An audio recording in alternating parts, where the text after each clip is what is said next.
Tole akkam jirtu Oromiyaa Education Tube nagaan siniif haa baay'atu nagaa keessanii baga nagaan dhuftanii guyyaa har'aa kanas keemistirii kan kutaa 12ffaa chapter 3 industrial chemistry kan jedhu wal wajjiniin barachaa jirra.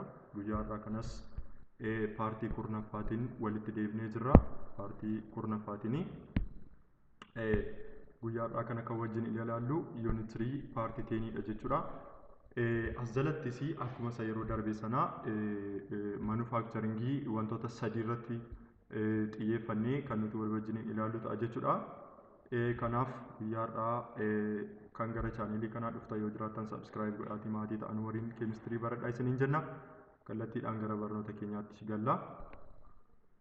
Kanaaf isa jalqabaa sugar ilaalla, lammaffaa irratti pulp and paper, sadaffaa irratti immoo tannery ilaalla jechuudha. Kanaaf guyyaa har'aa kanneen sadan daddafnee yeroo keenya duukaa cover gochuu yaalla. Kanaaf sugar manufacturing kan jedhu irraatiin eegala. Sugar cane is perennial herb belonging to the grass family jedha. Sugar cane akkuma jenne sukkaara yookaanis immoo sugarii kana produce gochuudhaaf wanti baay'ee barbaachisaanii sugar caneidha. Kana jechuun shankooraa jechuudha yookaas bakka tokko tokkotti agadaa jedhamee kan waamamu sana jechuudha. Agadaan kun yookaan sugar canein kun perennial herbiidha, belonging to the grass family dha. Kana jechuun gosoota akka margaa yookiinis immoo coqorsa jechuudha. Marga yookaan coqorsa yookaan isa horiin dheedu sana jechuudha. Faamilii sana keessatti ramadama. Sababni isaayyuu akkuma beektanii akka mukkeenii yookaanis immoo biqiltoota gurguddoo waggaa waggaatti yookaan waggaa dheeraa kan jiraatu waan hin taaneef perennial herb jennee waamnaa jira. Kanaaf akkuma margi amma ganna yookaanis immoo waqtii gannaa jiraate waqtii bonaa immoo gogu, inni kunis akkasuma bishaan yoo argate malee akkasumatti jiraachuu hin danda'u. Kanaaf grass family jennee kan waamnu. Kanaaf jechuudha akka mukkeetii kaanii muka jedhamu jechuudha. Native to tropical and subtropical region jedha. Native to tropical and subtropical region of the world. This tropical grass is about 3 meters tall jedha. Naannoo akkuma beekamu shankooraan kun yookaanis immoo agadaan kun naannoo ho'aa tirooppikaalii akkasumas immoo saabtirooppikaal riijiniittidha jechuudha. Addunyaa keessaati naannoo ho'aa ta'ettidha kan inni irra caalaatiin oomishamu jechuudha. Akkasumas immoo dheerinni isaa hamma meetira 3tti ni ta'a jechuudha ol dheerinni isaa. And it is used commonly as raw material for the production of sugar jedha. Kanaaf sugarii yookaanis immoo sukkaara kana produce gochuudhaaf yookaan manufacture gochuudhaaf akka raw materialiitti yookaanis immoo meeshaalee mi'a dheedhiitti itti gargaaramna jechuudha. Kanaaf kun waa'ee shankooraati jechuudha gabaabinaani. Sugar manufacturingiin kun isteeppiiwwan inni qabu gabaabinaani isteeppiiwwan kan arfan waliin ilaalla yookaanis immoo shankooraan jechuudha. Shankooraan main raw materialii wanta ta'eef isteeppiiwwan isaa ilaalla. Inni jalqaba planting sugar cane is planted in fields by workers or mechanical planters jedha. Sugar cane kun yookaan shankooraan kun bakkee keessatti kan dhaabamu workerii hojjettootaan yookiin immoo mechanical planters bifa maashiniidha yookaanis immoo namootaan kan dhaabamee guddifamudha jechuudha bakkee keessatti. Indoorii otoo hin taane outdoor plantiidha jechuudha. Fields yeroo isa kana jechuu barbaadeeti. Outdoor plantiidha malee indoorii miti jechuudha yookaas bakkee keessattidha jechuudha kan inni oomishamu yookaanis immoo biqilfamee guddifamu jechuudha. Typical cane soil is made from the mixture of silts, clay particles, organic matter. Kana yeroo jedhu soilii inni filatu soilii yookaanis immoo bifti biyyee gosoota biyyee keessaati. Kan sugar cane kun yookaanis immoo shankooraa yookaas agadaan kun kan inni filatu mixtarii waan akka siltii, clay particle akkasumas immoo organic matteriidha. Akkuma beektanii biyyee gosoota sadii jiru achi keessaati biyyee loomii yookaan biyyee sondisa jedhamu biyyee gurraacha sanadha jechuudha kan biqiltootaa fi baay'ee mijataa ta'u jechuudha. Fertilizers are applied from the time of planting up until the beginning of the ripening period depending on the region where the crop is planted. Fertilizeroonni yookaanis immoo kanneen biyyee gabbisanii akkuma warreen kaaniitti jalqabarraatii kaasanii hamma inni bilchaatutti yookaanis immoo hamma yeroo muramuusaa yookaas immoo yeroon inni itti nyaatamu yookiis immoo yeroon itti bu'aarra faayidaarra oolu ga'utti kanii kirooppii sanaaf yookaanis immoo oomisha hagadaa sanaatiif taasifamudha jechuudha. Innis maalirratti hundaa'a jechuudha depending on the region naannoo irratti hundaa'a akkuma jenne naannoo ho'aarrattidha jenneerra kanaaf haala kondiishinii region yookaas naannoo sanaa madaallee kan itti goonudha jechuudha. Kana jechuun naannoo ho'aatti haa ta'u iyyuu maleeti shonkoraan kun naannoo biyya ho'aa keessatti haa oomishamu iyyuu malee lafa jiidhaa yookaanis immoo mooyistarii bakka ta'ee naannoo caffeefaatti jechuudha yookaanis immoo jallisiiwwan garaagaraa keessattidha kan inni baay'inaan kan inni oomishamu malee bakkee lafa gogaa irratti hin goga jechuudha. Maaliif jalqaba irratti akkuma jenne kilaasiinsaa giraas faamiliidha jechuudha. Giraas faamiliidha yookaanis immoo yookaan piriiniyaal pireedii warra jiraatanii badan sanadha malee warra waggaa guutuu akka mukkeen biqiltoota warra kaanii yeroo dheeraa turan sana miti jechuudha. Cane seasons last from 8 up to 22 months. Kana yeroo jedhu keeniin kuni turtiinsaa dhaabamee hamma inni ga'utti hamma ga'umsa isaatti ji'oota 8 hanga 22 keessatti itti fudhachuu ni danda'a jedha. Inni kun egaa gabaabinaan waa'ee shankoraa sanaati jechuudha. Shankoraani main raw material wanta ta'eef waa'ee isaa amma kana haasofne jechuudha. Kanaaf sugar production kana keessatti steepiiwwan yookaan proceduriiwwan akkamii keessa darbineeti kan nuti sugarii produce godhu kan jedhu wal wajjiniin ilaalla. Inni jalqaba collecting the harvest kana jechuun egaa shankoraa haala kanaan dhaabnee guddisnee kunuunsinee sadarkaa bilchina isaarra yookaanis immoo ripening period isaarra geenye isa kana maal goona jechuudha. Jalqaba collect the harvest kana jechuun bakka keessatti shankoraa oomishamee jiru kana maal yeroo itti goonu jechuudha.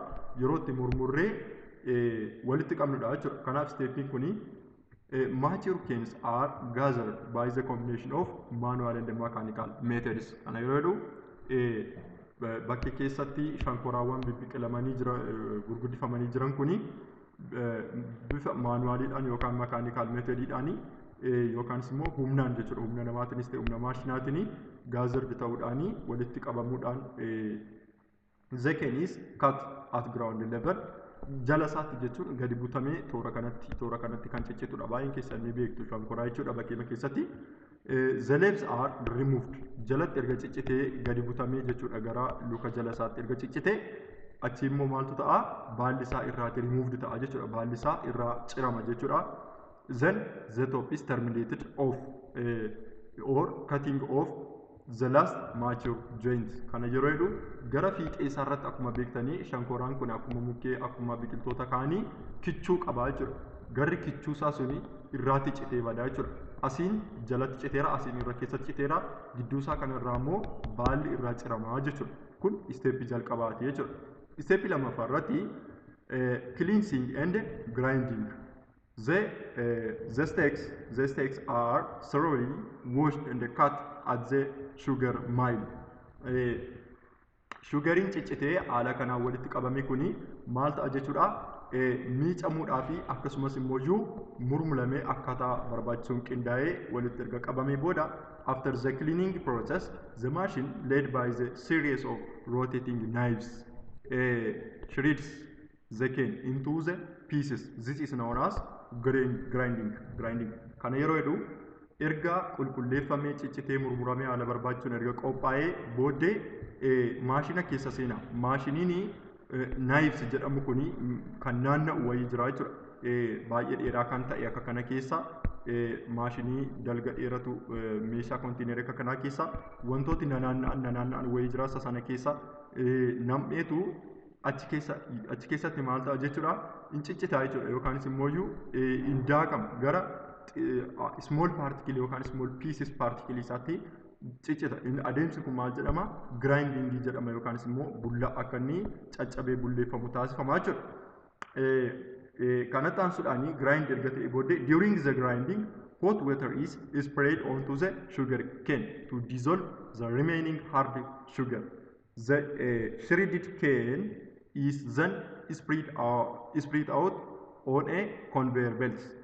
Yeroo grinding kana yookaanis immoo yeroo ciccitee yommuu akka kana meeshaa naanna'u kana keessatti yommuu daakamu kanatti maaltu ta'a jechuudha bishaan ho'aan itti biifamuudhaan sugar keeniin kun dissolve akka ta'u and remaining hard sugar akka kana akka bulbulamu sugarii kana hard sugarii kana produce gochuudhaaf akka ta'utti mijeeffama jechuudha achi keessatti zan step sadaffaarratti immoo step lammaffaarratti bishaan itti dabalamee haala kanaan erga bulbulamee booda addanatti immoo juizingiidha yookaanis immoo iddootti rimuuvaalii eksesii wantooti baay'ee maaliif akkuma beektanii sugariin kan inni jiru bifa jajjabootii wanta ta'eef addanatti immoo yerootti wanti akkeessii ta'e yookaanis immoo dhangala'aa yerootti keessaatti xuuxamudha jechuudha. Yerootti keessaatti xuuxamudha jechuudha.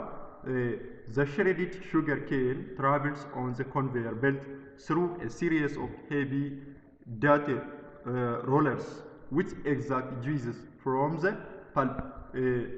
Kana yeroo jedhu sugar cane kana keessaatti heavy yookaanis immoo wanto meeshaa naanna'u suni wantoota dhangala'oo ta'anii achi keessaatti yookaanis immoo pulp yeroo jennu kan qaama shonkoraa sanaa jechuudha. Pulp yeroo jennu akkuma mukkeen ta'ee muka yoo ta'u baates gosa biqiltuu wanta ta'eef sana keessaatti wantooti sugar cane kana keessatti koveeri ta'anii jiran keessaatti yeroo isaanitti removed ta'anidha jechuudha.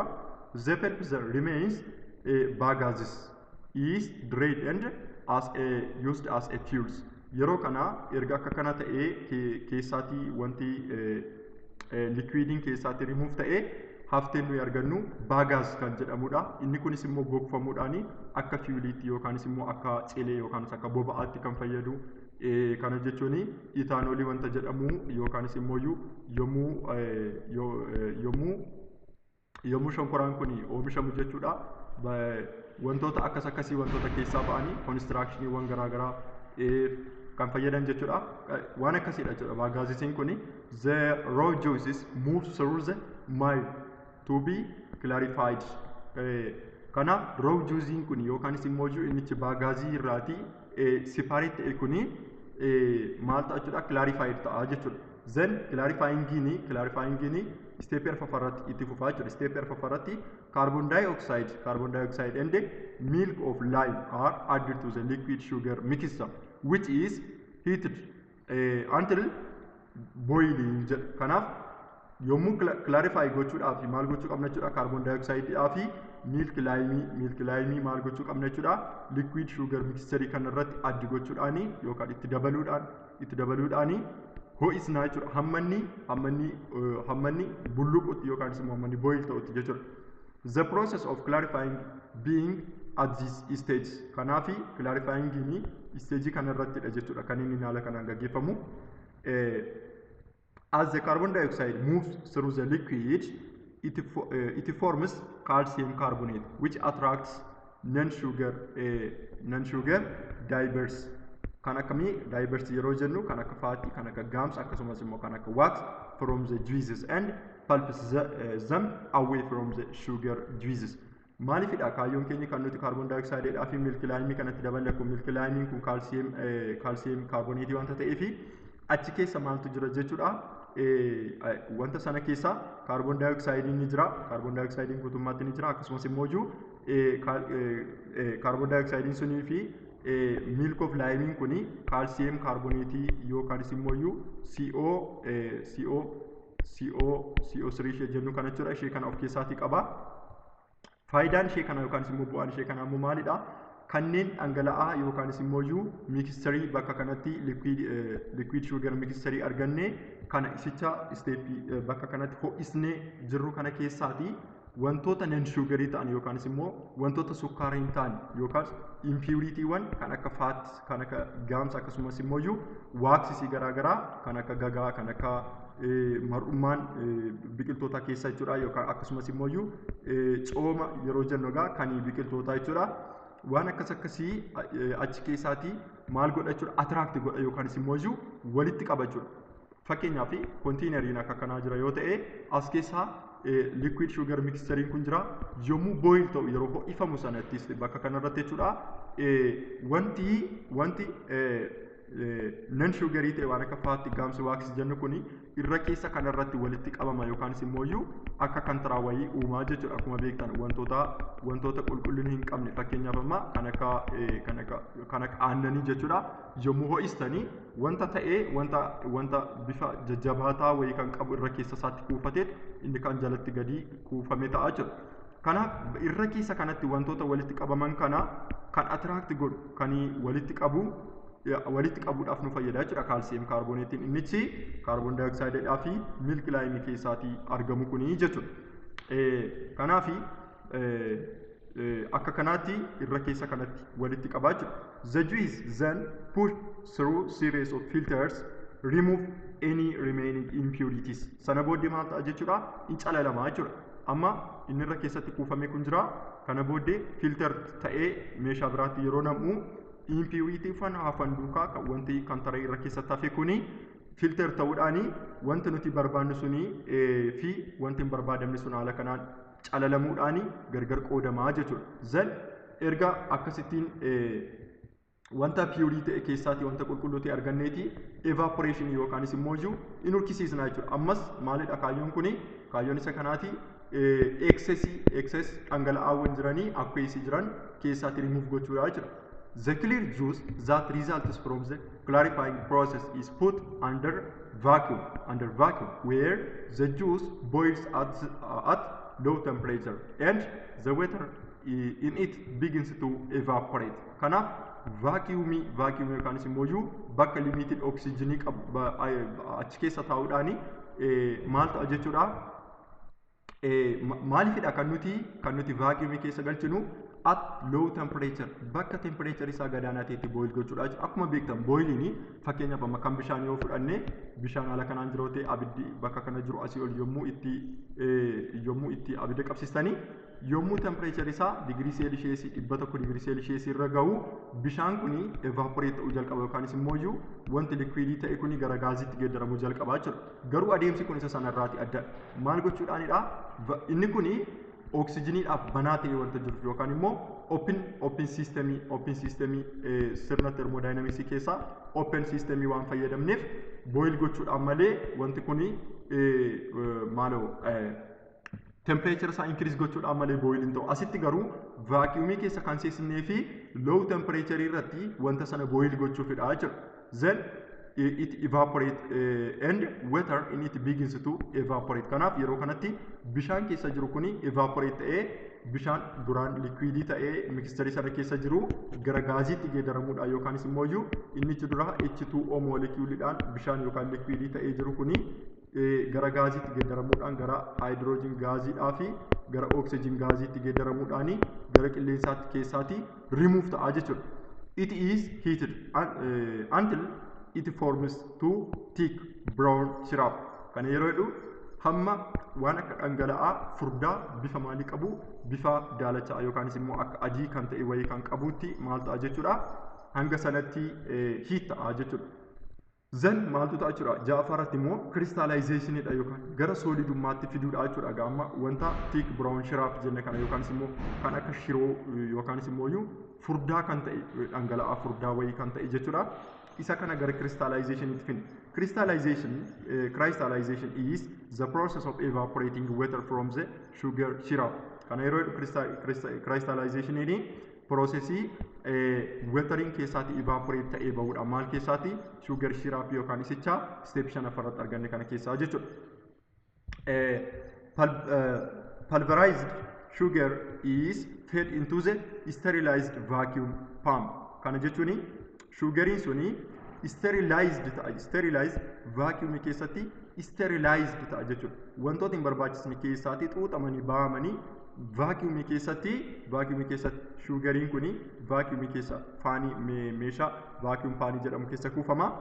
As liquid evaporates yommuu dhangala'aan keessaatti evaporate ta'anii crystals form.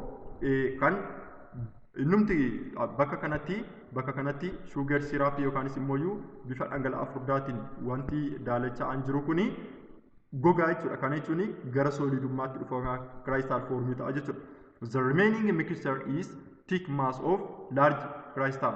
Kanaaf mikseriin nuuf hafu kuni furdaa kan ta'e akkasumas immoo kiraayistaalii yookaanis immoo soolidii bal'aa ta'etu hafaa jechuudha. Those crystals are sent to the centrifuge that spins and dries them. Kana booddee kanneen crystal ta'an yookaanis immoo bifa soolidiitti yookaanis immoo kanneen gogfamanii soolidii ta'an kuni gara centrifuge yookaanis immoo maashina naanna'utu jira jechuudha.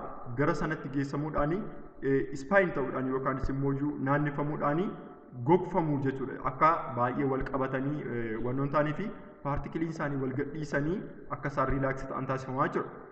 The dried products raw sugar which edible. Kanaaf raw sugariin keenya maal ta'a jechuudha. Walitti qabamee qopheeffama jechuudha. Isteepii 6ffaa kanarratti. 7ffaa irratti rifaayinariitu taasifamaa jechuudha. Inni kun immoo raw sugar yeroo jennu isa bakka kanatti arganne jechuudha. Isicha sugar shiraapii kana gogfamee bifa soolidiidhaan taa'ee kana yookaanis immoo isa raw sugar jedhamu kanatu transported to cane sugar refinery for the removal of molasses, minerals and other non-sugar contaminate in it. Kanaafi molasses kan akka biogaasii warreen kuni by productii kanneen sugarii keessaatii ba'anidha jechuudha. Refinery kana keessatti yookaanis immoo iddootti sirriitti qulqulleeffamee haaromfamu kana keessatti maal ta'u jechuudha achi keessaatii sugar refinery kanaanii keessaa rimuuf ta'u moolaasisiin kun kan akka minerals yookaan albuudonni akkasumas immoo kanneen sukkaara hin taane contaminated yookaanis immoo xuraa'uun garaagaraa keessaatii maal ta'u jechuudha removed ta'u jechuudha. This is known as purification process yookaan immoo adeemsa qulqulleessuu jedhamaa jiran. Raw sugar is mixed with solution of sugar and water to loosen the molasses from the outside of the raw material. The raw sugar crystals producing a thick material known as magma. Kanaafi raw sugariin kuni solutionii sugarii waterii kanneen molasses keessaa luus ta'an waliin makamuudhaanii raw sugar crystalliin kun yookaanis immoo raw sugariin bifa solidii qabu kuni gara wanta furdaa magmaa jedhamutti geeddaramaa jechuudha. Yommuu maal ta'u yommuu contaminating garaagaraa keessaati remove ta'ee purify ta'ee qulqullaa'ee maal jedhama jechuudha. Wanti furdaa keessaati argamu yookaanis immoo thick material keessaati argamu kuni magmaa jedhama jechuudha. Large machines then spin the magma separating molasses from the crystals. Kanaaf ammas maashiniin guddaan suni ammas spin gochuun naannessuutti fufa jedha. Maal magmaa kana maal gochuudhaafidha? Molasses kana ammasii hafteen arcaatiin keessa jiru keessaati akka inni remove ta'u isa bifa solidii qabu kana keessaati jechuudha. The crystals are promptly washed, dissolved and filtered to remove impurities. Kanaafi crystallii yookaanis immoo raw materialiin bifa solidii qabu suni dhiqamee akkasumas immoo bulbulamee akkasumas immoo calalamee impurities isaa keessaati remove ta'a jechuudha. The golden syrup that is produced is then sent through the filters and silicon dioxide yookaan silica. Kanaafi golden syrup kan jennu kuni bifa akka diimaa wayii kan qabu bifa diimaa wayii dhangala'aa furdaa kan ta'e dhangala'aa furdaa wayii kan ta'e yookaanis immoo damma kan fakkaatu wayii yookaan hanii kan fakkaatu wayiidha jechuudha. Kanaaf bifa isaa ibsuu barbaade golden syrup jedha jechuudha. Inni kuni maal ta'a jechuudha filter ta'a maaliinidha inni kun immoo silicon dioxide yookaan silikaadhaan jechuudha. Passed through it to remove the color and water. Maalifidha kan nuti silikaa kana fayyadamne kalarii yookaanis immoo bifa maal jenneerra bakka kanatti golden syrupiin kuni bifa diimaa wayii kan qabudha jenneerra miti akka bifa diimaa wayii kan qabudha. Bifa sana kalarii san gara waayitiitti fiduudhaaf sugarii waayitiidha wanta ta'eefi ifama bakka kana akkasumas immoo kalarii isaa gara waayitiitti fiduu akkasumas immoo bishaan keessa jiru remove gochuudhaaf nu fayyada jechuudha silikaa yookaan silicon dioxide kuni. The process of removing color is known as bleaching. Adeemsi nuti bifa isaa gara adiitti deebisnu kuni bleaching jedhamee beekama yookaan immoo bleaching jedhamee beekamaa jira. What is the left is concentrated clear syrup, which is again fed into the vacuum pan for evaporation. Kanaaf maaltu hafaadha? Kanaaf maaltu hafa? Maaltu concentrated ta'e hafa? Clear syrup yookaan immoo clear yeroo jennu egaa erga purify ta'eeti vacuum pan keessatti evaporation ta'ee haala kanaan step arfaffaan xumuramaa jechuudha. Step saddeettaffaaf inni xumuraa separation and packing dha jechuudha. Separation and packing. Kanaaf what is left concentrated isa jedhuuf deebii kan ta'udha jechuudha. Step inni dhumaa kuni. Kana separation and packing maaliifi bakka kana keessatti walitti qabameera vacuum keessatti evaporation ta'ee walitti qabameera wanta ta'eef jechuudha. Once the final evaporation and drying process is done, the screens separate the different sized sugar crystals. Kanaaf al takka isa dhuma erga evaporation ta'ee drying process yookaan immoo adeemsi gogiinsaa erga gogfamee screen separates different sized sugar crystals. Akkuma beektanii sugariin hammisaa yookaan immoo gurguddinni saayiziin isaa wal caalaa jira. Tokko tokko baay'ee bifa daakuu bifa bullaa'aa wayii kan qabu jira. Tokko tokko immoo moorxiqoo gurguddina kan qabu jira jechuudha gumaansaa.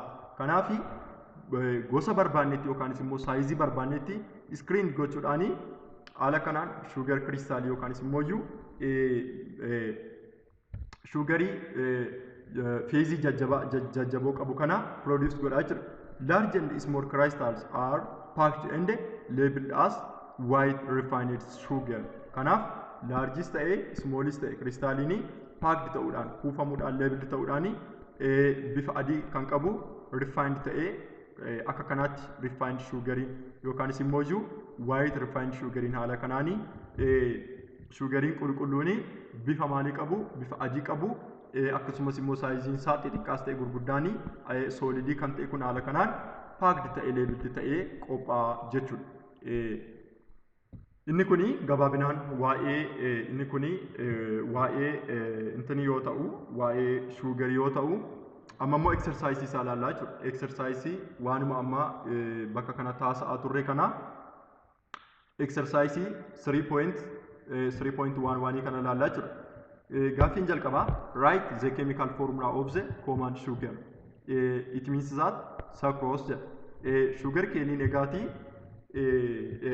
maal jedha gaaffichi chemical formula common sugariin immoo eenyudha jechuudha. Fakkeenyaaf kan akka sucrose fa'aa kan akka glucose maal kan jennu jiru isaan keessaati bakka kanatti kan kenname common sugariin sucrose dha jechuudha. Kanaaf chemical formula isaa barreessedha. Baay'inaan kan beekamu akka sugariitti jechuudha. Akka sugariitti baay'inaan kan beekamu glucose ture.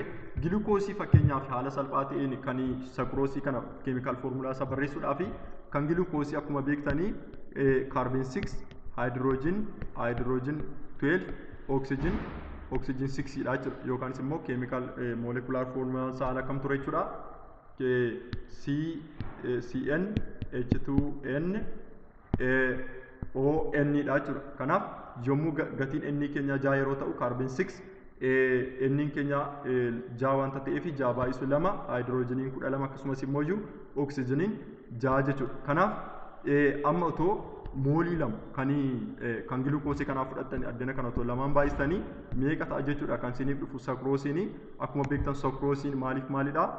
Glucose dha wanta ta'eef alpha glucose wanta ta'eef maal isiniif dhufa jechuudha. 2 baay'isu 6 kaarbenii 12 hydrogenii 24 fi oxygenii 12 dhufa jechuudha. Kanaaf haa ta'u garuu inni kuni chemical formula sucrose isa sirrii miti. Sababni isaa iyyuu maal jenneerra watering keessaatti removed ta'a wanta ta'eef yookaan immoo evaporationiin gaggeeffama wanta ta'eef adeemsa sukkaara produce godhuu keessatti jechuudha. Kanaaf iyyuu isicha kaarbenii 12 hydrogenii 24 oxygenii 12 yookaan immoo isa kana lamaan baay'isne jechuudha. Jaanaqa 12 jaanaqa 12 immoo 2 naqa 6 12 akkasumas immoo 2 naqa 12 24 2 baay'isu 6 immoo 12 ta'e kana bishaan keessaatti hir'isnaa jechuudha. Minus water kana jechuun wateriin H2O dha wanta ta'eef kana yeroo keessaatti hir'isnu kaarbeniin bishaan keessa waan hin jirreef akkuma jirutti ta'a jechuudha. Kaarbenii 12 kanaaf H2 yeroo jennu immoo bishaan haayidroojiniin haayidroojinii atoomiin haayidroojinii 2 keessaati hir'ata jechuudha. Kanaaf 24 hir'isuu 2 H2 kana jechuudha. Haayidroojinii 22 fi oksijiniin immoo oksijiniin tokko bakka kana waan jiruufi 12 keessaati tokko hir'atu 11. Kanaaf haayidroojinii 2 wanta ta'eef 24 irraa 2 yeroo dhiisnu 22. Kanaaf kan suukroosii kana ta'a jechuudha. Keemikaal foormulaan isaa kaarbenii 12, haayidroojinii 22, oksijinii 11 kana ta'a jechuudha. Kanaaf deebiin gaaffii tokkoffaa isa kana ta'a jechuudha. Gaaffii lamaffaanii in Ethiopia most sugar industries produced by the products in their sugar production process. List the main byproducts jedha. Gaaffii kana hubattanii yoo ilaaltanii Itoophiyaa keessatti sugar industryni maalidha kan isaan produce godhanii akka productiitti kan isaan produce godhan sugarii. Garuu kan isaan akka byproductiitti produce godhanidha jechuudha kan nuti gaafatamu. Amma too most in Ethiopia most sugar industry produce the product otoo jedheeratee sugarii ta'a ture. Amma garuu akka byproductiitti kana jechuun byproduct yeroo jennu wanti nuti barbaanne sugarii produce gochuu haa ta'u iyyuu malee yeroo sugarii produce gochuuf deemnu sana wantooti garaagaraa fakkeenyaaf maal jenneerra sila jechuudha kan akka maal jenneerra kan akka moolaasisii akkasumas immoo kan akka baayogaazii akkasumas immoo kan akka filter keekii akkasumas immoo bakka tokko tokkotti kan akka venesis kan jedhamu wayii tokko waan akka kanaa zeroonitti akka impuritiitti keessatti argamutu jira warra kan jechuudha. By productiin warra main product otoo hin taane main productiin sugarii ta'ee akka by productiitti warri produce ta'anii warra kanadha jechuudha. Garuu warriin kun impurity qofa otoo hin taane bu'aawwan inni qabu jechuudha. Fakkeenyaaf amma moolaasis kan jennu tiik siraappii wanta ta'e yookaan immoo wanta dhangala'aa furdaa ta'e kan keessaatii bahudha jechuudha. Baagaazisiin kun immoo akkuma dura dubbanne fiwulii yookaanis immoo waan akka boba'aadhaaf kan akka itaanooliiwwan garaagaraa kan produce gochuudhaaf nu gargaaru keessumattuu kana jechuudha wanti achi keessaatii bu'aa qabu jechuudha. Kanaaf deebiin isa lammaffaa kanaati moolaasis baagaasis akkasumas immoo filter keek vaayineesis kan jedhamtu kana fa'aatii jechuudha.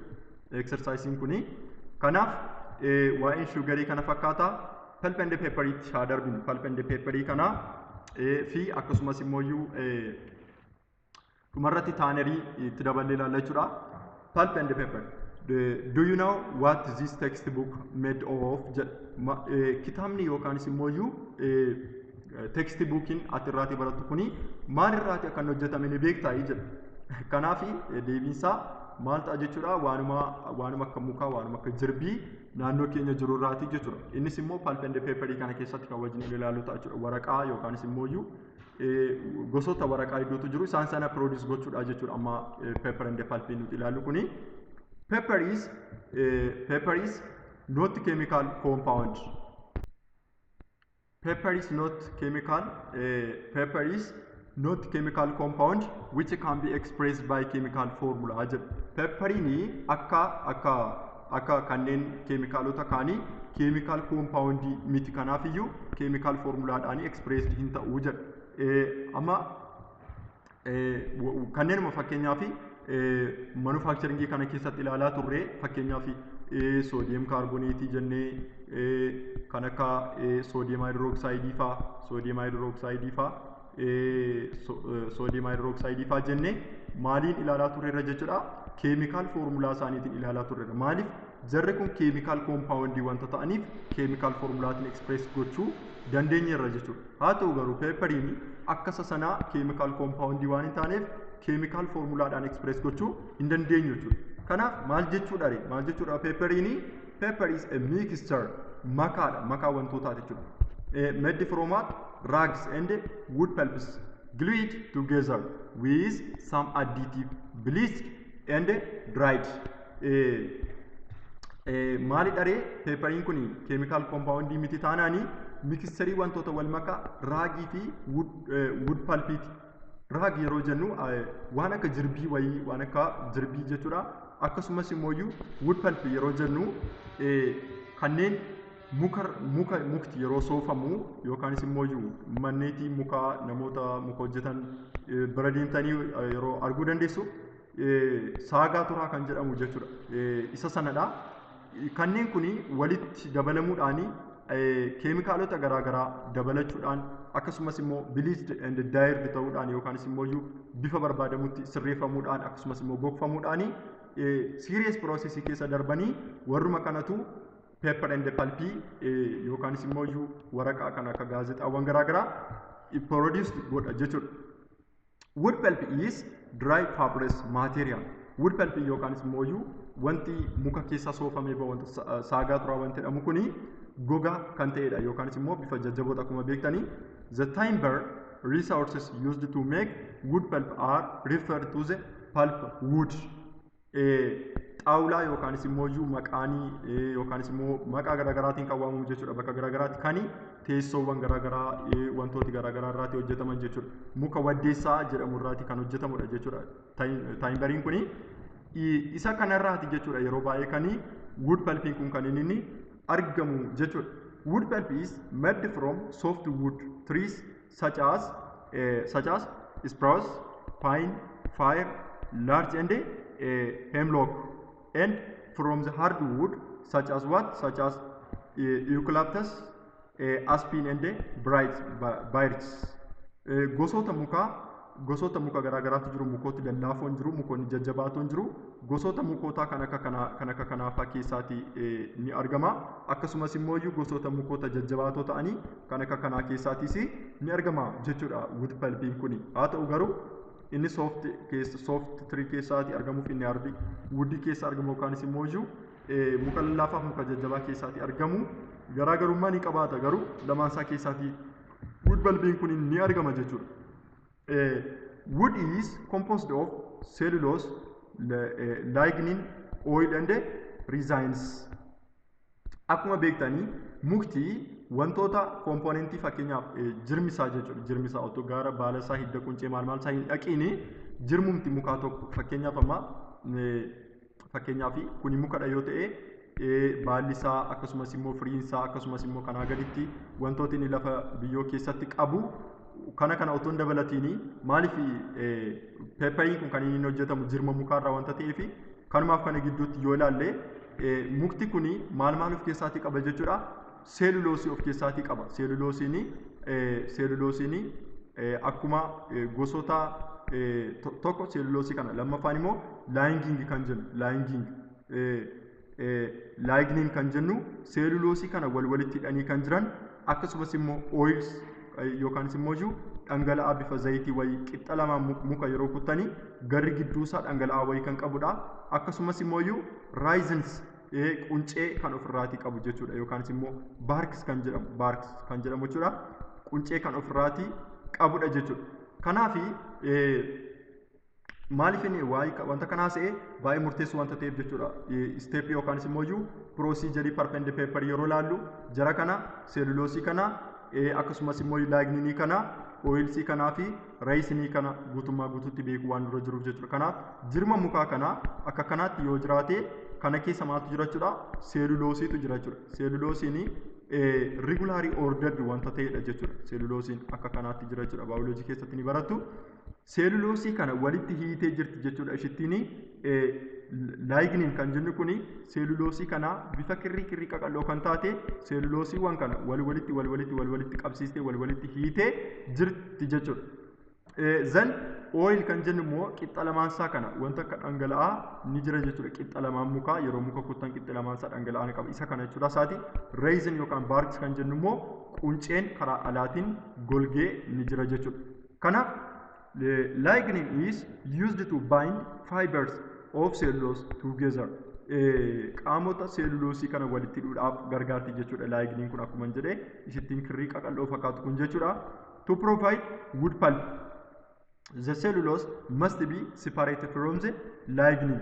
Ilaalaga amma wood pulp yookaan saaga turaa isa jennu kana yookaanis immoo harcaatiiwwan yookiinis immoo yeroo mukti soofamu yeroo mukti rigamu wanta keessaatti harca'u sana jechuudha. Isa sana argachuudhaa fi maal ta'uu qaba jechuudha. Seeluloosiidhaa fi laayigniiniin kun kanneen as keessatti walitti xaxamanii jiran kun wal gadhiisuu qabu jechuudha. Wal gadhiisuu qabu jechuudha. Kanaaf isteeppii isaa yookaan piroojerii isaa keessatti ilaalaa deemna jechuudha. Isa kana pulp and paper kana produce gochuudhaa fi isteeppiiwwan akkamiiti kan nuti follow goonu isa jedhu wal wajjin ilaalla. Inni jalqabaa harvestingidha. Harvesting trees involves the cutting down of trees from their growing areas and transporting the timber to the paper and pulp industry. Kanaaf mukkeen barbaachisan gosooti mukkee barbaachisan suni ciccituudhaanii cut down ta'uudhaan ciccituudhaanii naannoo guddatan sanaa jechuudha. Growing area isaanii irraatii bakkee keessa fiildi keessa jiran keessaati ciccituudhaanii gara pulp industry gara paper and pulp industrytti transport ta'u jechuudha. Bifa xaawulaatiin ta'uu danda'a ganne kun bifa timbariiti yookaan maqaanii kan jedhamu maqaa garaagaraa qaba waan ta'eef bakka bakkatti wanta dheeraa battee ta'e jechuudha. Kan teessumni garaagaraa wantoota akkasii irraati hojjetaman jechuudha. Xaawulaa yookaanis immoo iyyuu timber maqaanii kan jennu kun jechuudha. Gara pulp and paper industrytti geejjibama jechuudha. Then inni kun isteeppii jalqabaati. Isteeppii lammaffaa irratti immoo iyyuu preparation for pulping is a step in which the bark of trees removed and then wood is sharpened and screened provide uniform sized chips or pieces. Isteeppii lammaffaa irratti immoo iyyuu pulpingiitu ta'a. Pulpingiin kuni yerootti baarkii yookaanis immoo qolli mukaa yookiin immoo quncee mukaa iddoo irraati removed ta'udha. Akkasumas immoo iyyuu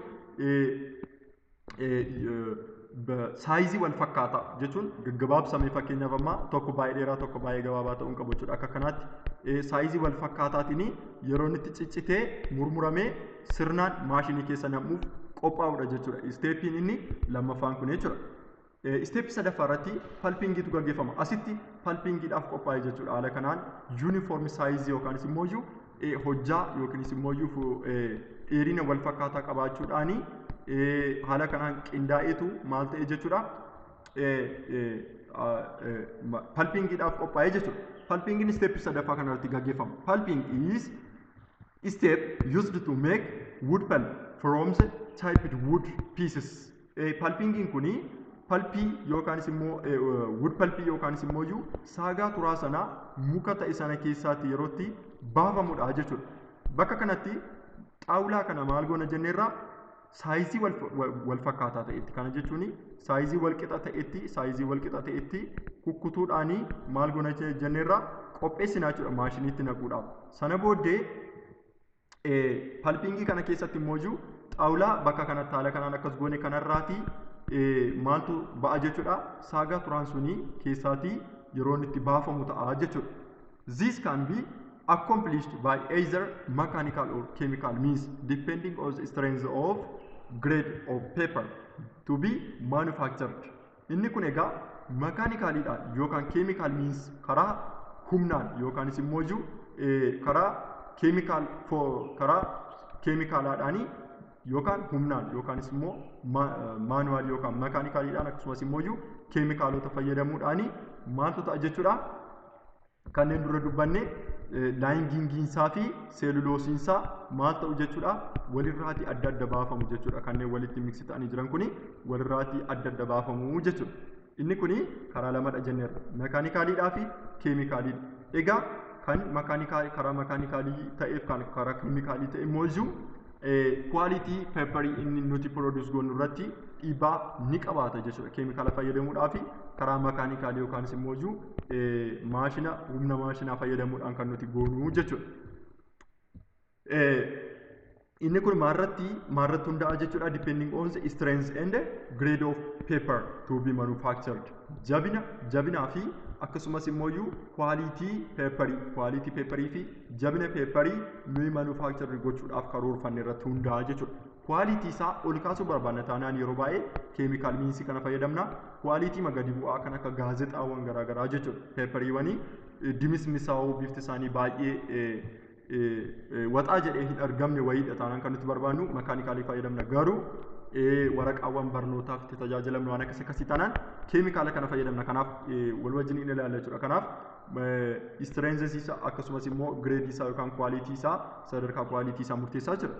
Isa jalqabaa mechanical pulping kana yommuu fayyadamnu haala kamiinidha kan nuti wanta kana produce goonu yookaan immoo pulp paper kana kan nuti baasnu yookaan immoo timber yookaan xaawulaa kan jedhamu kana keessatti kan nuti saaga turaa yookaan pulp paper kana yookaan immoo pulp wood kana wood pulp kana kan nuti remove goonu keessatti baafannu jechuudha. It utilizes steam, pressure, high temperature instead of chemical that tear the fibers. Bakka kanatti keemikaala fayyadamuu qabnu bakka kanatti keemikaala fayyadamuu qabnu makaanikaalii keessatti maal goona jechuudha. Steamii, pressure, high temperature kana jechuun ho'iinsa isaa, temperature isaa, pressure isaa ol kaasuudhaani maal goona jechuudha. Faayibariiwwan kana yookaanis immoo lightning kan jenneedhaa fi cellulose kan jenne kana maal goona jechuudha. Gargar diddiigna yookaanis immoo wal gadhiisisna jechuudha. The fiber quality is greatly reduced because mechanical pulping creates short, weak fibers that still contain lignin that bonds fibers together. Egaa sistema makaanikaalii kana yookaan metodii makaanikaalii kana fayyadamuuni quality paperii nuti barbaanne gadi nu jalaa buusu yookaan nu jalaa xiqqeessan reduce nu jalaa godha. Sababni isaa maaliifidha jennaani bifa makaanikaalii kana fayyadamuuni tokko gabaabina lammaffaas immoo weak fiberidha. Kana jechuun ligningi yookaanis immoo wanti seeluloosiiwwan jiranii wal qabsiisee jiru wanta akka kirrii jidduu jiru kuni inafa jechuudha. Keessatti still contain kan jechuun keessatti miliqee yookaanis immoo guutummaa guutuutti keessaa qulqullaa'een bahu miliqee ni hafaa jechuudha. Faayibarii keessatti yookaanis immoo seeluloosii keessatti ni hafa jechuudha. Kanaafidha paper quality'n gadi bu'a kan jenne yookaanis immoo quality'n waraqaa sanaa gadi bu'a kan jenne jechuudha. Paper used for newspaper are typically product of mechanical pulping. Kanaafi paperiin nuti fayyadamnu gosoota newspaper yookaan gosoota gaazexaawwanii kanneen waraqaawwan dimmismisaa'oo baay'ee halluun isaanii baay'ee clear ta'een argamne wayi wanneen akkasii kana produce gochuu barbaanna taanaan mechanical method kana fayyadamna jechuudha. Inni lammaffaan chemical pulping jedha. Inni kun immoo bakka isa kana steamii, pressure akkasumas immoo high pressure fayyadamne asitti immoo chemicalii fayyadamna jechuudha. Chemical pulp produced by combining wood chips chemicals in large vessels called digesters.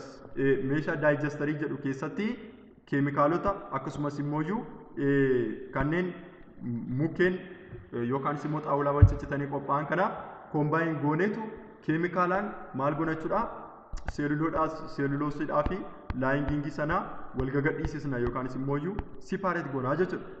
Heat and the chemicals break down the lining which binds cellulose fibers together without seriously degrading the cellulose fibers.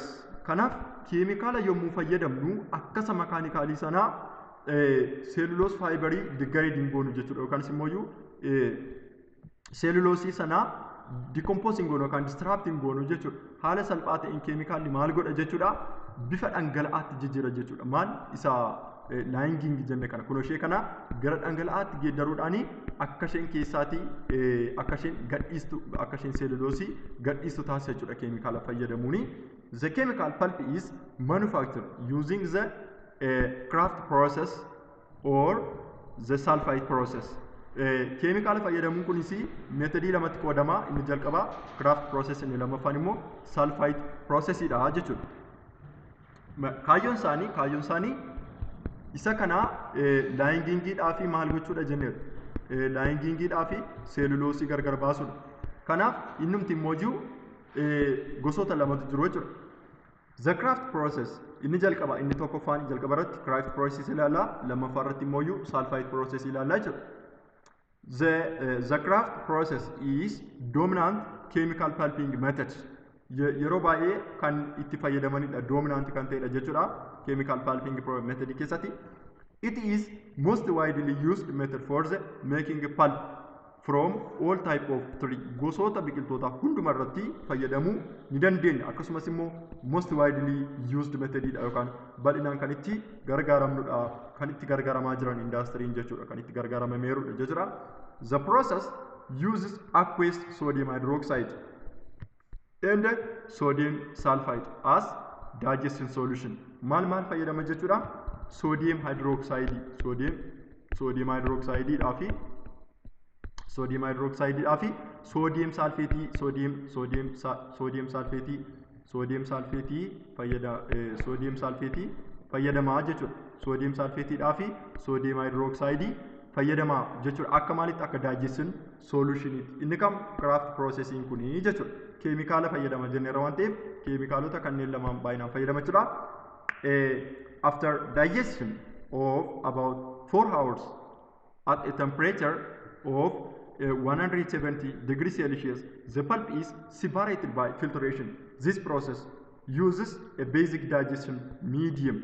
Kanaaf sodium hydroxide kana, sodium hydroxide fi sodium sulfate kana fayyadamuudhaan digestion kun erga isaan dabalamanii, erga isaan digest solution kun dabalamanii naannoo sa'aatii 4 yookaan immoo naannoo sa'aatii 4 booda temperature isaa hanga meeqatti kan guddate jechuudha? Hanga 170 degree Celsius guddate. Pulp is separated by filtration. Pulping kuni yookaan immoo wanti barbaanne suni saagaa turaan suni filtered ta'a jechuudha. This process basic digestion medium. Kanaaf processing kuni basic digestion medium jedhama jechuudha. Inni lammaffaan immoo sulfite process dha jechuudha. Sulfite process gosuma chemical method ta'ee isa lammaffaati jechuudha. Uses cooking liquor or digestion solution of sodium bisulfate or magnesium bisulfate digester at pH of 3 in a pulp. pH isaa meeqarra jira jechuudha? 3 irra kan jiru. Asitti immoo maal fayyadamna jechuudha? Sulfite kana keessatti sodium bisulfate fi magnesium bisulfate fayyadamna jechuudha. The action of hydrogen sulfide ions at 60 degrees Celsius over 6 up to 12 hours dissolve the lignin and separate it to form cellulose. Kanaafi hydrogen sulfide kuni eessaa dhufe yoo jettani bakka kanatti sodium bisulfate fi magnesium bisulfate dha kan nuti fayyadamne jechuudha. Bakka eessatti? Bakka addina kanatti maal fayyadamne jechuudha? Craft process keessatti sodium hydroxide fi sodium sulfate fayyadamne. Bakka kanatti immoo sodium bisulfate fi magnesium bisulfate fayyadamne. Magnesium bisulfate fi sodium bisulfate kana keessa hydrogen sulfide argachuudhaani isa sanadha jechuudha. Kani lignin yookaan immoo muka keessatti cellulosiidhaa fi lignin kan jennu immoo kan walitti hidhee jiru sana kan gargar diigu jechuudha. Yookaan immoo lignin kanaa fi cellulosii kana kan separate godhu hydrogen sulfide kana. Innis immoo sodium bisulfate fi magnesium bisulfate irraati kan dhufe. pH isaa 3 irratti jechuudha. After the process is complete, the pulp is recovered by filtration. Then erga processing kun dhume pulpin maal ta'a jechuudha? Filtrationidhaan recover ta'a jechuudha. The wood pulp achieved from the sulfide or craft processes washed to remove chemicals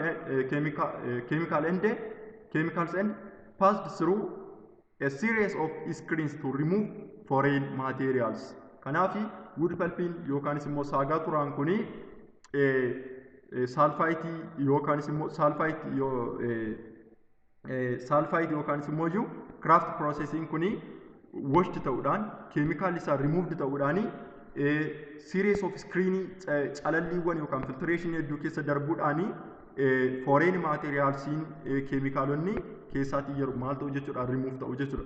Maaliif craft process keessattis sulfite keessatti fi kan nuti fayyadamnu maal jenneerra keemikaalidha. Kanaaf keemikaalonni kuni keessaatti removed ta'uu qabu jechuudha gara dhumaa irratti. Keemikaalonni kun maal gochuufidha gaheen isaanii durumaan iyyuu pulp and paper kana produce gochuu otoo hin taane laayigniinii fi seeluloosii laayigniinii ishee wal qabsiistee jirtuudhaa fi seeluloosiiwwan yookaan istiraakcharii seeluloosii qaama biqiltootaa keessa jiru kana gargar baasuudhaaf wanta ta'eef dhumarratti keemikaalonni nuti fayyadamne kuni washed ta'uudhaan remove ta'u jechuudha keemikaalonni kun.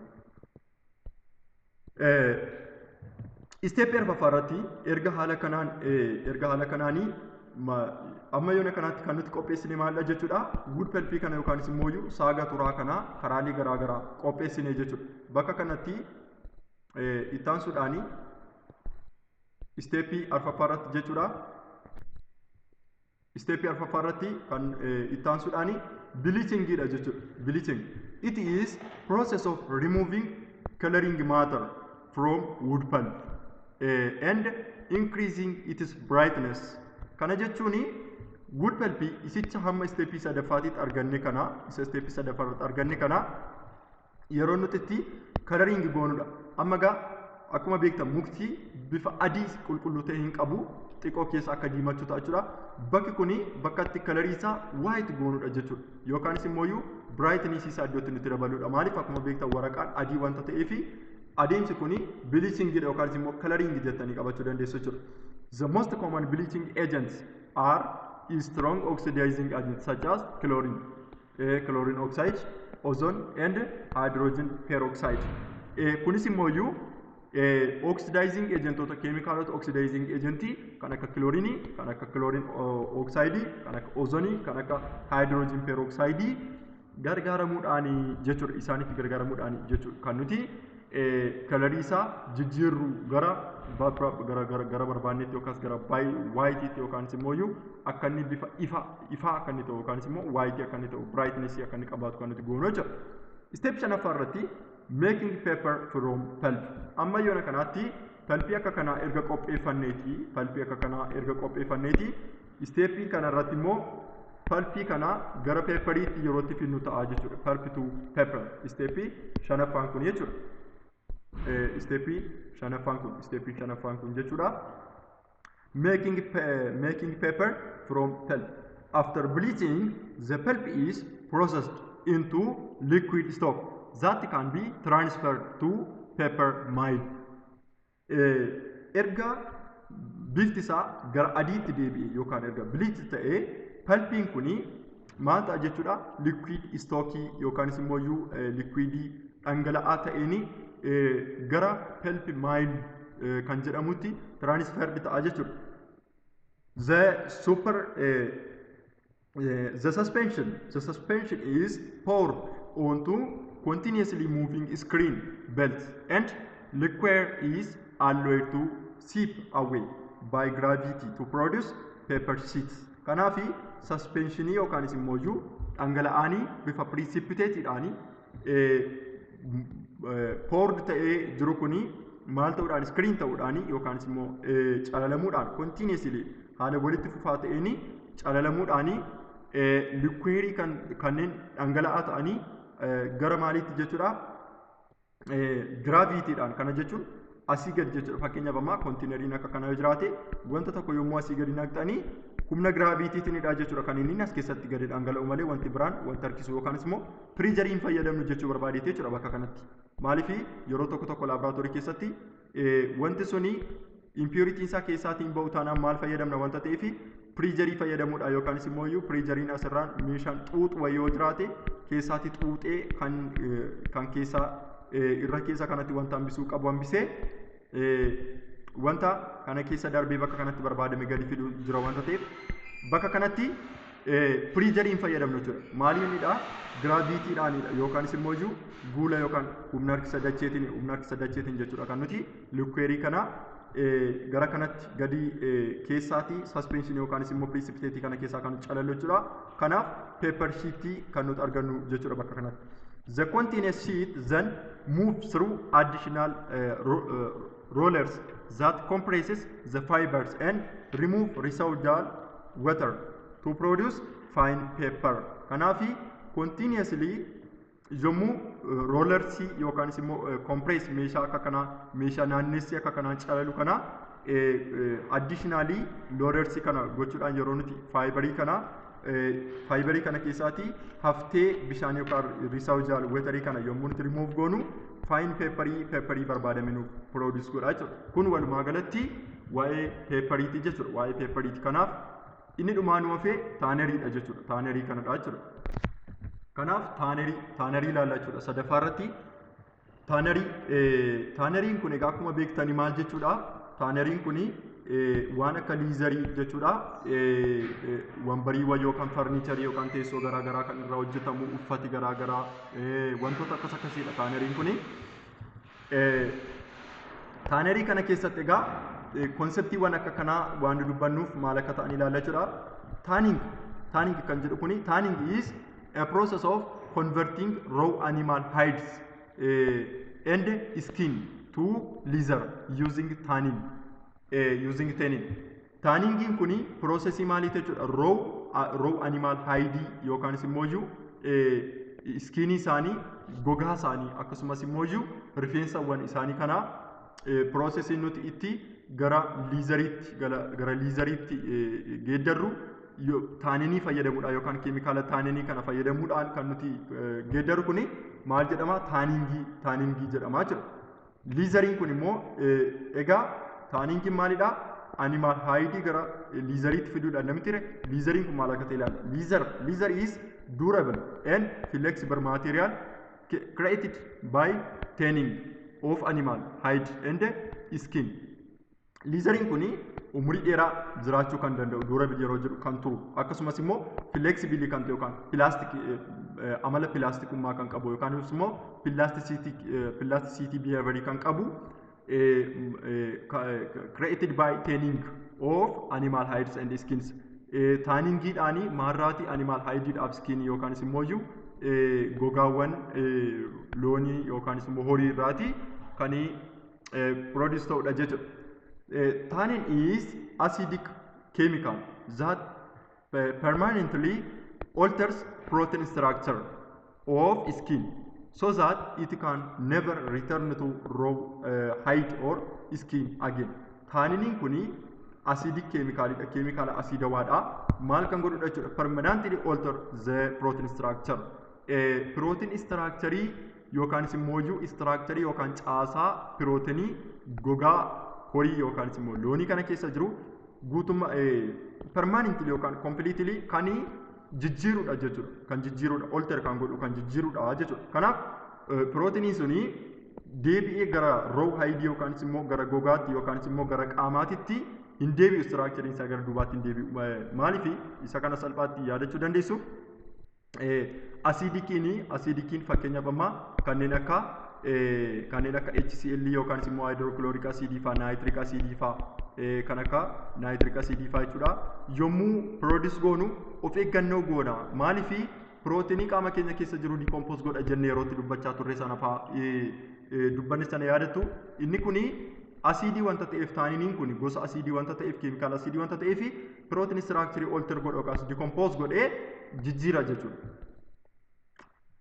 Leather production involves various preparatory stages, tanning and crusting. Leather production kuni steepiiwwan yookaanis immoo procedureewwan sadii keessa darba. Inni jalqabaa preparatory stageidha, inni lammaffaa tanningidha, inni sadaffaan immoo crustingidha jechuudha. Tokko tokko salaalaa. Inni jalqabaa preparatory stageidha. Are those in which hide or skin is prepared for tanning. This stage includes curing, soaking, flesh removal, hair removal, scadding and diliming.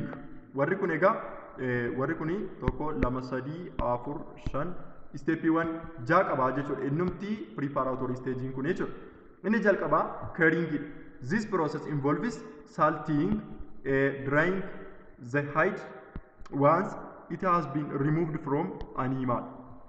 Kana jechuun curingin yookaanis immoo curingin kuni ashaboodhaan maal gochuu gogsuu yookaanis immoo akka inni hin dhaloofne yookaan akka inni hin ajoofne yookaan akka inni hin sabne gochuudha. Maaliif gogaa looniiti wanta ta'eef akkuma gogaa loonii qaama wanta ta'eedhaa fi hin sama wanta ta'eef jechuudha erga irraatii baafamee jechuudha. Ani maalirraa erga baafame inni kuni gogsuudhaaf saaltiiwwan garaagaraa yookaan ashaboota garaagaraa hakiimuudhaan jechuudha. Curing is employed to prevent the putrefaction of protein substance collagen from bacterial infection. Bacteriaawwan garaagaraa akka isaanii wanta sana putrefaction gooneef yookaanis immoo baakteeriyaawwan garaagaraa decompose godhanii akka isaanii hin bosboseessine hin aleessineef yookaanis immoo akka hin sabneef jechuudha kan nuti gogsinu yookaanis immoo saaltiiwwan garaagaraa yookaanis immoo biraayinii yookaanis immoo NaCl shitti jennu yookaan teebil saaltiiwwan garaagaraa kan fayyadamnu jechuudha. Curing also remove excess water from hide and skin. Brine curing is simplest and fastest method. Simplest and fastest method. Simplest and fastest method. Kana yeroo jedhu ashaboon yookaanis immoo brine kan jennu soodiyeem kiloraayidiin kun jechuudha NaCl tuun kuni curingii kana keessaati isa baay'ee salphaa ta'ee fi fastest kan ta'e yookaanis immoo haala salphaa ta'ee fi haala saffisa ta'een kan nuti fayyadamnudha jechuudha. Ashaboo qulqulluu wanta ta'eef jechuudha. Inni kuni bu'aan isa kanaa akka inni decompose hin taane yookaanis immoo akka inni hin sabneef kan fayyadu qofa otoo hin taane akkasumas illee maaliifidha jechuudha. Curing also remove excess water. Bishaan yookaanis immoo dhangala'aa akkuma beekamu dhangala'aa of keessaa qaba wanta ta'eef jechuudha gogaan jalqaba otoo hin gogiin dura jechuudha. Isa kanallee keessaa remove kan godhudha yookaan ashaboon kun kan xuuxudha jechuudha. Inni lammaffaanii preparatory stage jalaati soakingiidha jechuudha. Soaking. In this process, cured hides are soaked in water for several hours to several days to remove what? Salt, dirty, drips, blood and excess animal fat from the skin. Amma egaa wanta ashaboo garaagaraa fayyadamuudhaani cured hide kana yookaanis immoo gogaa kana erga gogsinee booddee maal gochuu qabna jechuudha. Bakka kanatti immoo processii kana erga cured goone several hours yookaanis immoo sa'aatiiwwan yeroowwan muraasaa akkasumas immoo guyyoowwan muraasaa fi saaltii dirty dripsii kana yeroo jedhu wanneen akka ashaboo xuraawwan garaagaraa akkasumas immoo dhiiga jechuudha yookaas bileedii akkasumas immoo excess animal fat yookaanis immoo haftee cooma kan animaalii jechuudha. Iskiinii kana keessaati yerootti remove goonudha jechuudha inni soakingiin kuni. Inni taanu flesh removalidha yookaanis immoo foon jechuudha inni kuni. In this process animal hides are moved through machine that strips the flesh from the surface of the hide. Gogaa dirra gogaa irraati yookaanis immoo fakkeenyaaf wanti kuni gogaa looniiti yoo ta'e gogaa kana irratti akka tasaa ta'ee foon yookaanis immoo coomi garaagaraa jechuudha.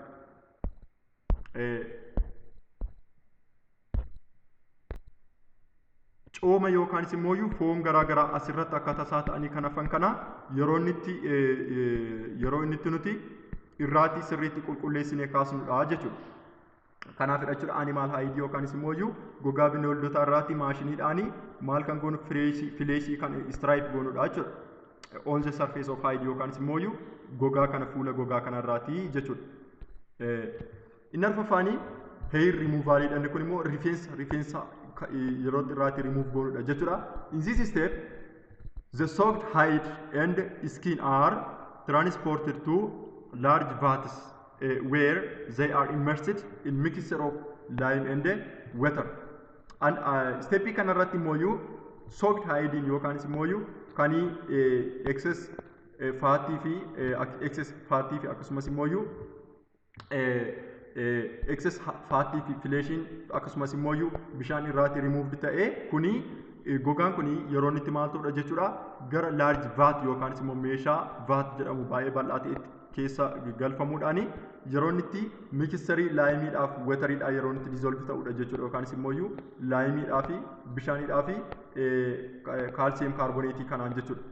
This process is called liming. Processing kuni liming jedhama yookaan immoo adeemsa laayimii yookaan immoo calcium carbonate kan adeemsa nuti gogaa kana keessa seensisnudha jechuudha.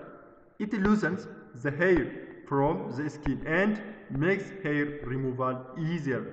Maalifidha kan nuti liming goonu yookaan immoo bishaaniif laayimii kanaanii laayimii keessa seensisnu hairii yookaan immoo hafteewwan rifeensa yommuu isa bakka kana step sadaffaa irratti miliqee kan hafeeru jechuudha. Yerootti nuti keessaatti remove goonu akkasumas immoo kan miliqee hafeeru yoo jiraate haala salphaatiin akka inni remove ta'u kan goonu lallaafee rifeensa haala salphaatiin akka inni keessaatti qulqullaa'u kan taasisudha jechuudha laayimiin kuni. After 1 up to 10 days soaking, the hair is mechanically removed from hide by hair removing. Kanaaf guyyoota tokko hamma 10 keessatti sookingii kanaanii yookaan makaanikaalii bifa meetodii makaanikaalii kanaanii wanta laayimiidhaan yookaan laayimingiidhaan lallaafee haala salphaatiin keessaa ba'u kana bifuma makaanikaalii ta'een haala salphaatiin yeroo nuti remove goonee qulqulleessinu ta'a jechuudha. Inni shanaffaanii scaddingidha. Scadingiin kun immoo the process in which hair and the fat missed by the machines are removed from the hide with plastic tool or dull knife. Kana jechuun waan akka shukkaa yookaan immoo meeshaalee qara qaban kan akka billaa kan jennu jechuudha. Isaanii fi meeshaalee pilaastikoota garaagaraa fayyadamuudhaan yerootti nuti hafteewwan rifeensaa akkasumas immoo coomawwan garaagaraa kan miliqanii hafan sana yerootti nuti remove goonee qulqulleessinu jechuudha. Maaliif bifuma makaanikaaliidhaan hojjenna jechuudha isa kana. Sababni isaayyuu bakka kanatti laayimingiidhaan haala salphaatiin akka inni lallaafee rifeensi haala salphaatiin keessaa remove ta'u taasisneerra wanta ta'eef akka kanaatti qulqulleessina jechuudha. Inni arfaffaaf inni dhuma yookaan steepii jalqabaa keessaa preparaatorii steejii keessaati de-laayimingiidha jechuudha. Bakki kun immoo yerootti nuti laayimingii yookaan bakka kanatti kaalsiyeem kaarboneetii yookaan kaalsiyeem oksayidii fayyadamne kana yerootti nuti keessaati remove goonudha jechuudha. Remove goonu keemikaala kana yerootti nuti keessaa remove goonu. De-laayiming fakkeenyaaf yeroo baay'ee baayoloojii keessatti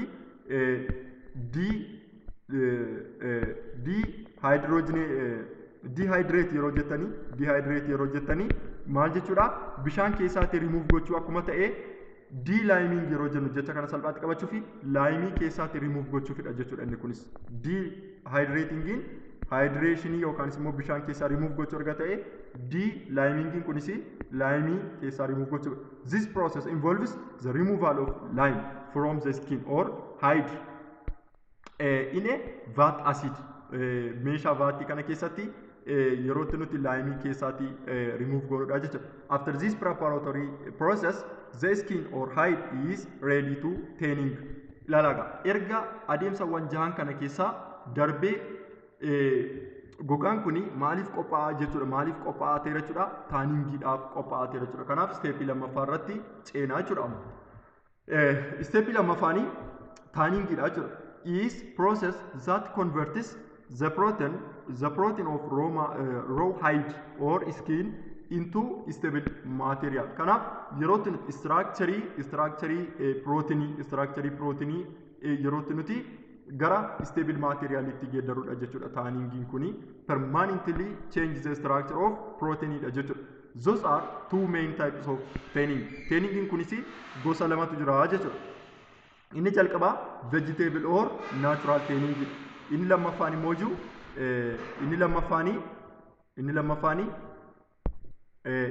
immoo mineral tanning dha jechuudha.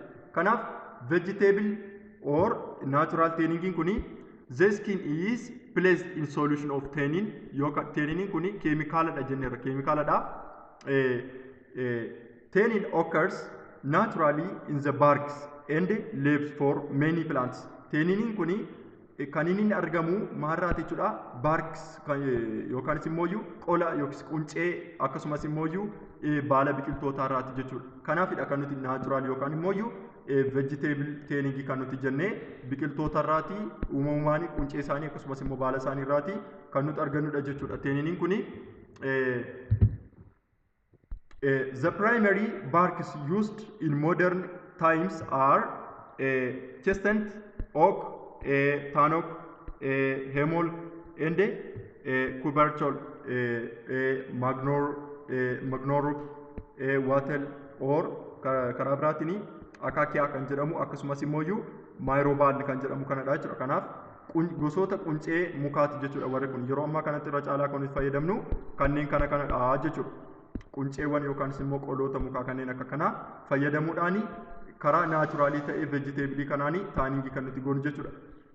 Naturally, tanned hide is flexible and used for making shoes, luggage and furniture. Innichi karaa naachuraalii teeningiin kun yookaan immoo innichi qola yookaan immoo quncee biqiltoota akkasumas baala biqiltoota irraati teeningiin kun taasifamu kuni irra caalaatti meeshaalee flexibilii ta'an yookaan immoo amala pilaastikummaa pilaastisiitii biheevarii kanneen qabanii leezeriiwwan akkasii produce gochuufidha jechuudha. Kan akkamiiti jechuudha? Kan akka caammaa yookaan immoo kophee, kan akka laageejii yookaan immoo shaanxaa yookaan boorsaa xixiqqoo jechuudha. Akkasumas immoo farniicharii yeroo jennu taa'umsa yookaan teessoowwan kanneen leezerii irraatti hojjetaman wanbariiwwan garaagaraa jechuudha. Inni lammaffaanii mineraal teeningii.